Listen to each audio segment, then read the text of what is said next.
بسم اللہ الرحمن الرحیم۔ معزز ناظرین سامعین، السلام علیکم۔ آج کل سوشل میڈیا کا دور ہے۔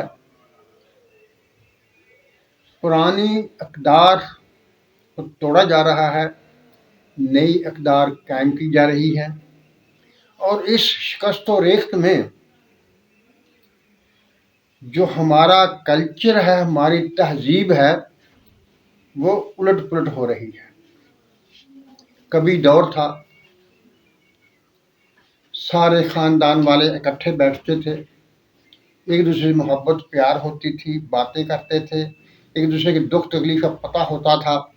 لیکن آج اگر ہم اپنے ارد گرد نظر دوڑاتے ہیں تو ہمیں نظر آتا ہے کہ کوئی کسی کا پرسان حال نہیں، ہر کوئی اپنے معاملات میں مگن ہے، اپنے معاملات چلاتا ہے۔ جب ہم اپنی زندگی کے ابتدائی دنوں کو اور عنفوان شباب کے ابتدائی دنوں کو دیکھتے ہیں تو ہمیں زمین آسمان کا فرق نظر آتا ہے۔ وہ دور تھا جب بزرگوں کی عزت ہوا کرتی تھی اور ان کی کہی ہوئی بات حرف آخر ہوتی تھی، لیکن آج کل اس کے بالکل الٹ ہو رہا ہے۔ بلکہ نئی پود یہ سمجھتی ہے کہ بزرگ پرانے زمانے کے ہیں، وہ عقل نہیں رکھتے، ان کو سمجھ نہیں، وہ نئے دور کے تقاضوں کو نہیں جانتے، لیکن یہ غلط ہے۔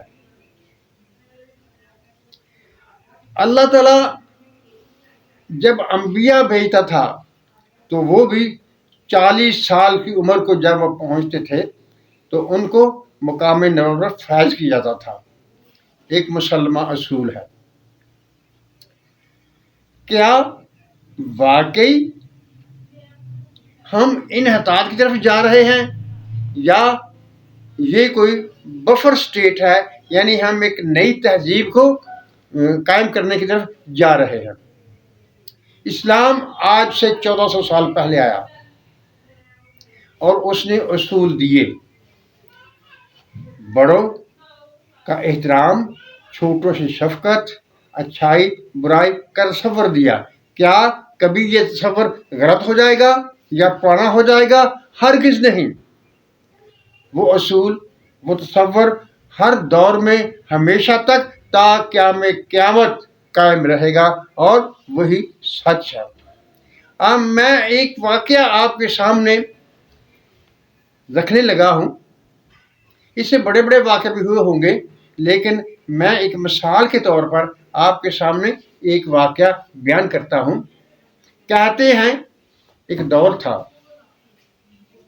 جب لوگ ایک دوسرے کا احترام کرتے تھے، لیکن اس دور میں بھی کہیں کہیں کوئی ایسے واقعات ہو جاتے تھے جس سے سن کر دیکھ کر انسانوں کے رونگٹے کھڑے ہو جایا کرتے تھے اور وہ توبہ توبہ کرنے لگتے تھے۔ ایسا ہی ایک واقعہ ہے۔ ایک شخص اپنے باپ سے تنگ آ گیا، اس کی نظروں میں وہ بیوقوف تھا، وہ اسے تنگ کرتا تھا، وہ اس کے خیالات کو نہیں سمجھتا تھا، اس کی ضرورت کو نہیں سمجھتا تھا، کیونکہ اس شخص کی اپنے بھی بال بچے تھے، ان کو بھی پرورش کرنا ہوتا تھا، اور اس کے ساتھ والدین کا، اپنے باپ کا وہ ذمہ نہیں اٹھا سکتا تھا۔ تو اس نے ایک دن سوچا کہ کیوں نہ اس بوڑھے سے جان چھڑا لی جائے۔ تو اس نے یہ کیا کہ اپنے باپ کو اپنے کندھوں پر اٹھایا اور لے چلا۔ باپ خوش تھا کہ میرا بیٹا مجھے سیر کر کے لے کر جا رہا ہے یا کہیں مہمان لے کر جا رہا ہے اور مجھے اپنے کندھوں پر اٹھا کر لے جا رہا ہے۔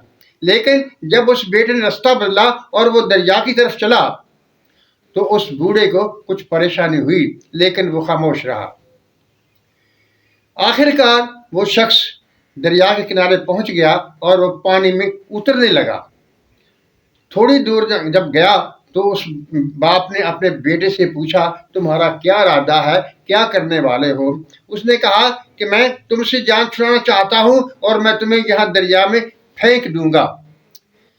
جب اس کو پھینکنے لگا تو اس نے کہا بیٹا میری ایک بات سن لو پھر مجھے پھینک دینا۔ ہاں، اس نے کہا بتاؤ کیا بات ہے؟ وہ باپ نے اپنے اس بیٹے کو جو اسے اٹھا کر لے جا رہا تھا کہا بیٹا مجھے 2 قدم ذرا آگے پھینکنا۔ وہ بیٹا بہت حیران ہوا اور اسے پوچھا اس میں کیا راز ہے؟ اس باپ نے اپنے بیٹے سے کہا کیونکہ یہ وہ جگہ ہے جہاں پر میں نے اپنے باپ کو پھینکا تھا۔ معزز ناظرین سامعین، اللہ تعالیٰ بہت بے نیاز ہستی ہے، وہ جو چاہے سو کرتا ہے۔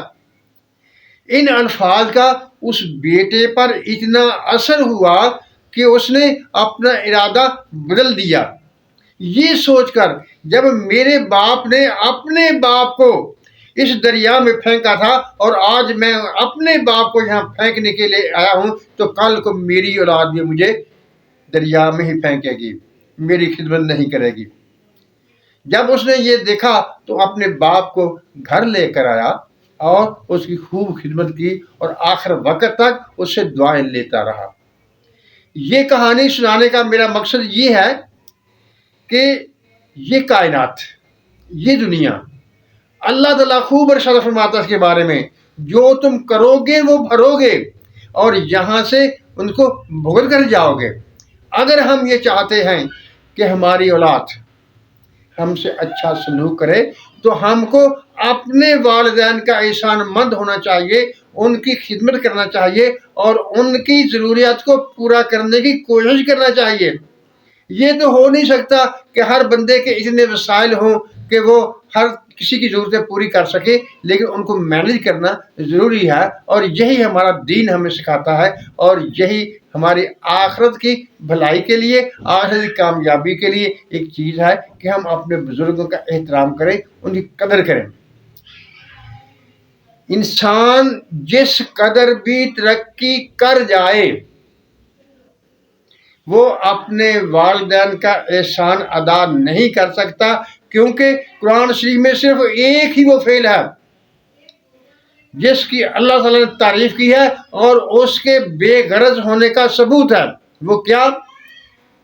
قرآن شریف میں اللہ تعالیٰ نے ارشاد فرمایا ہے، آپ اس طرح سے دعا مانگو، رب ارحمہما کما ربیانی صغیرا، اے اللہ میرے ماں باپ کو بخش دے، ان کو اسی طرح سے پال جس طرح انہوں نے بچپن میں مجھے پالا تھا۔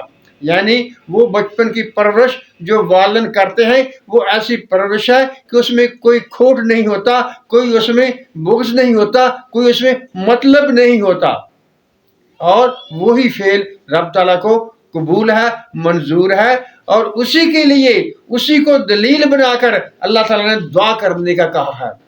معزز ناظرین و سامعین، میری دعا ہے کہ اللہ تعالیٰ آپ کے والدین کو لمبی عمر دے اور آپ کو ان کی خدمت کر کے اپنی جنت کو پکا کر لینے کا موقع فراہم کریں۔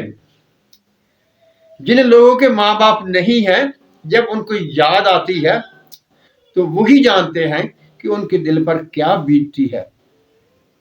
معزز ناظرین سامعین، اللہ تعالیٰ ہم سب پر اپنی رحمت نازل کرے اور ہمیں سچ بولنے، سچ سننے اور سچ پر قائم رہنے کی توفیق عطا فرمائے۔